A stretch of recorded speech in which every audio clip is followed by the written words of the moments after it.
குடிமைப்பணி தேர்வை முழுக்க முழுக்க தமிழில் எழுதியிருக்காரு நமது தமிழ்நாட்டைச் சேர்ந்த அருண்குமார் அவர்கள். எந்த ஊரை சார்ந்தவர் நீங்கள்? இப்போ இந்த யூபிஎஸ்சி உங்களுக்கு தமிழ் எழுதுனது எப்படி இருக்கு? வணக்கம் சார். என் பேர் அருண்குமார். நான் வந்து கட்ரசம்பட்டி கிராமம், தருமபுரி மாவட்டத்தை சார்ந்தவன். நான் வந்து என்னுடைய பள்ளி வந்து அரசு பள்ளியில் தான் படித்தேன். பள்ளி முடிச்சுட்டு கல்லூரி சென்னையில் படிச்சுட்டு என்னுடைய ப்ரிப்பரேஷன் ஸ்டார்ட் பண்ணி என்னுடைய முழுக்க என்னுடைய மெயின்ஸ் எக்ஸாமினேஷன்ஸ் எல்லாமே நான் தமிழில் தான் எழுதினேன். தமிழில் எழுதி இப்போ நான் வந்து ஆல் இண்டியா ரேங்க் 585வது வாங்கியிருக்கேன். அதில் எனக்கு ரொம்ப சந்தோஷம். அது மட்டும் இல்லாமல் தமிழ் எழுதுறதுன்றது ரொம்ப பேருடைய கனவு. யூபிஎஸ்சின்றது கனவு, அதில் தமிழ் எழுதுறன்றது கனவு. உங்களுக்கு இது எப்படி சாத்தியமாச்சு? என்ன இடையூறுகள் இருந்தது? அதை எப்படி ஓவர் கம் பண்ணி? சார் நிச்சயமா சார் இது என்னுடைய 8வது அட்டெம்ப்ட். நான் வந்து முதல் 2 முறை வந்து இன்டர்வியூ போயிருந்தேன். அதுக்கப்புறம் என்னால் எக்ஸாம்ஸ் கிளியர் பண்ண முடியல. இன்டர்வியூ போயிருந்தாலும் ஒரு குறைந்த மதிப்பெண்களில் சர்வீஸ் இழந்துட்டேன். இந்த முறை எழுதி நம்ம வாங்கியிருக்கேன். அதுக்கு எனக்கு ரொம்ப முக்கியமாக இந்த வருஷம் நான் ஸ்பெஷலாக பண்ணது என்னன்னு நினைக்கிறேன்னா, நான் முதல்வன் திட்டம் மற்றும் all India civil service coaching centre, இந்த 2 நிறுவனங்கள் இணைந்து கொடுத்த தொடர் பயிற்சி எனக்கு ரொம்ப முக்கியமாக இருந்தது. அதனால் என்னுடைய முன்னாடி அட்டம்ப்ட்ஸில் நான் பண்ணியிருந்த மிஸ்டேக்ஸ் எல்லாத்தையும் ஓவர் கம் பண்ணி இந்த முறை என்னால் சர்வீஸ் வாங்க முடிஞ்சிருக்கு. தமிழை எழுதுறது அப்படின்றதுன்றது ஏற்கனவே பல முயற்சிகள் பண்ணியிருக்கிறேன்னு சொல்லியிருக்கீங்க. இன்னும் ஒரு வாய்ப்பு மட்டும்தான் மீதம் இருந்திருக்கும். இந்த தேர்வில் வந்து நீங்கள் தவற விட்டுருந்தீங்கன்னா, தமிழ் எழுதுறது கடினமாக இருந்ததா இல்லை எளிதா? இது தமிழ் வழியில் பயில்றவங்களுக்கு நீங்கள் சொல்ல விஷயம். தமிழில் எழுதுறது வந்து நம்ம எளிதுன்னு சொல்ல முடியாது, கடினம் தான்.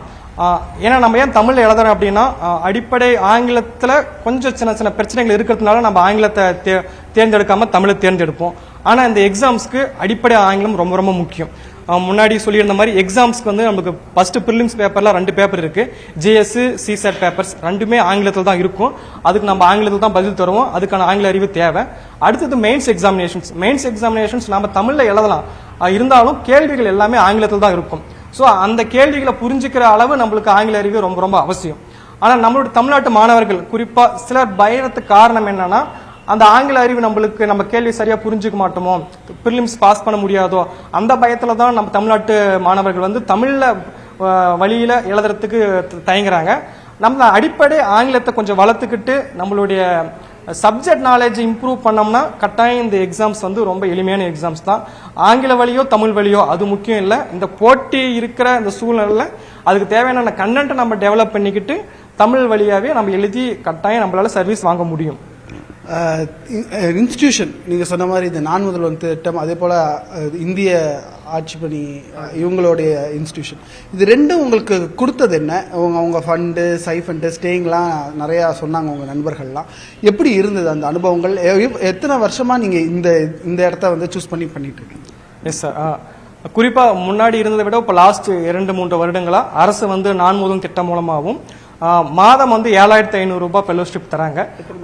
10 மாசத்துக்கு தராங்க. அது வந்து தொடர் பயிற்சியில் இருக்கிறவங்க பொருளாதார அளவில் பாதிக்கப்படும் போது அது கட்டாயம் பயனுள்ளதாக இருக்குது. அதே சமயம் மெயின்ஸ் எக்ஸாமினேஷன்ஸ், ப்ரிலிம்ஸ் முடிச்சுட்டு மெயின்ஸ் எக்ஸாமினேஷன்ஸ் நம்மளுடைய all India civil service coaching சென்டர்லேயே இங்கே தங்கி இலவசமாக கட்டணம் இல்லாமல் ஒரு சிறந்த பாடங்கள் மூலமாக நம்ம படிக்க முடியும். அது வந்து பொருளாதார அளவு மட்டும் இல்லாமல் அகடமிக் லெவல்லையுமே ரொம்ப இம்பார்ட்டண்டா இருக்கு. ஸோ நம்ம பொருளாதாரத்தை ஓரமாக வச்சுட்டு அந்த பிரச்சனைகளை தள்ளி வச்சுட்டு முழுக்க நம்மளுடைய அகடமிக்ல எப்படி இம்ப்ரூவ் பண்ணலாம், எப்படி மார்க்ஸ் ஸ்கோர் பண்ணலான்றதுக்கான ஃபுல் ஃபோக்கஸும் இங்க இருந்தால் நமக்கு கிடைக்குது. அது இந்த முறை நான் நேரடியாக பங்கு பெற்று அதன் மூலமாக பயனடைஞ்சிருக்கேன்.